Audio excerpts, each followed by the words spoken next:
Hi, this is Paul with Golden Gate Enterprises.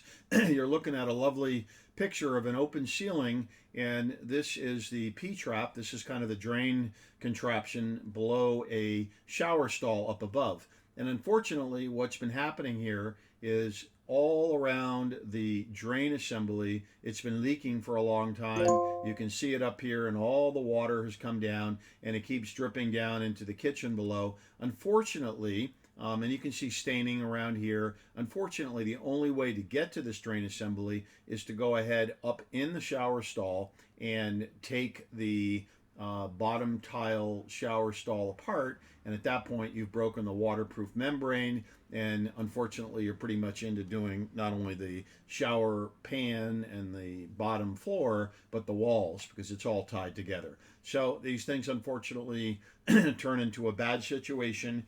And that's why you want to use the best systems on the market for doing the waterproofing and your tile waterproofing and your drain assembly, and of course, a very experienced contractor to do it, so you don't have these types of problems. So, Paul Gordon, Golden Gate Enterprises, we specialize in replacing and fixing and putting in new shower pans, new bathrooms, and handling all these types of leaks and repairs. Thank you.